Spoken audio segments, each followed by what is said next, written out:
మత్తయి సువార్త 24:14 వచనాన్ని అందరూ తెరచి చూడండి. మరియు ఈ రాజ్య సువార్త, ఈ రాజ్య సువార్త సకల జనులకు సాక్షార్థమై లోకమందంతటా ఈ సువార్త ప్రకటింపబడిన తరువాత అంతము వచ్చును. ఆనందంలో చూడండి, ఎక్కడ చూసినా యేసు వార్త ప్రకటించబడుతుంది.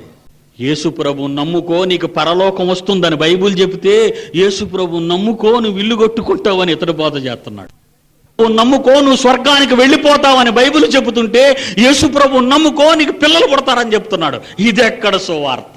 యేసు ప్రభు నమ్ముకో నీ రోగాలు పోతాయి, యేసు ప్రభు నమ్ముకో నువ్వు ఇల్లు కట్టుకుంటావు, యేసు ప్రభు నమ్ముకో నీ పిల్లల విద్య బాగా జరుగుతుంది, యేసు ప్రభు నమ్ముకో ఈ శరీరానికి సంబంధించినవన్నీ దొరుకుతాయి అని చెప్తున్నారు బోధలో.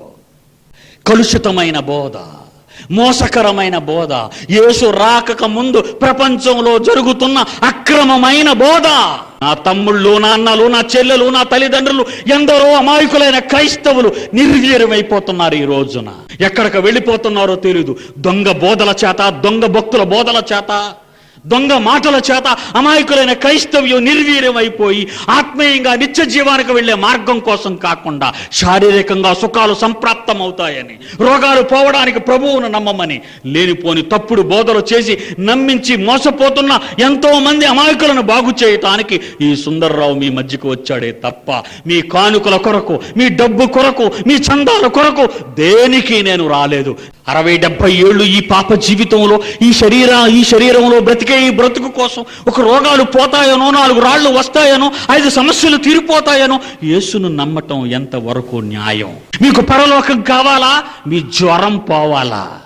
డాక్టర్ దగ్గరికి వెళ్తే 99 మంది ఉన్నారు, వీధికి 10 మంది. 2 నిమిషాల్లో మీ జ్వరం తీసేస్తారు. మీ రోగం 2 నిమిషాల్లో పోగొట్టగలరు వాళ్ళు. దేనికి యేసు ప్రభువుని నమ్ముతున్నావు? దేవుని పిల్లలారా, ప్రజల మధ్య స్వస్థతలు చేస్తున్నాను అనుకునే అధినాయకులందరూ హార్ట్ బైపాస్ సర్జరీలు చేసుకున్నారు మీకు తెలియకుండా. ఆ సంగతి మీకు తెలియదు.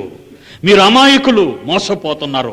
ఎప్పటికైనా ఆయన ఆగమన ప్రకాశంలో అంతమైపోతున్న అపవాది, దాని అనుచరులతో మీరు నా తమ్ముళ్ళుగా, నా చెల్లెలుగా, నా తండ్రులుగా ఈ కర్నూలు పట్టణంలో ఉన్న మీరంతా ఈ దొంగ బోధల మాయ నుంచి బయటకు వచ్చి బైబిలులోని మహావాస్తవాలను మీరు చదివి మీ మనోనేత్రాలను వెలిగించుకొని ఆ వాక్యానికి కట్టుబడి దేవుని కొరకు జీవించండి.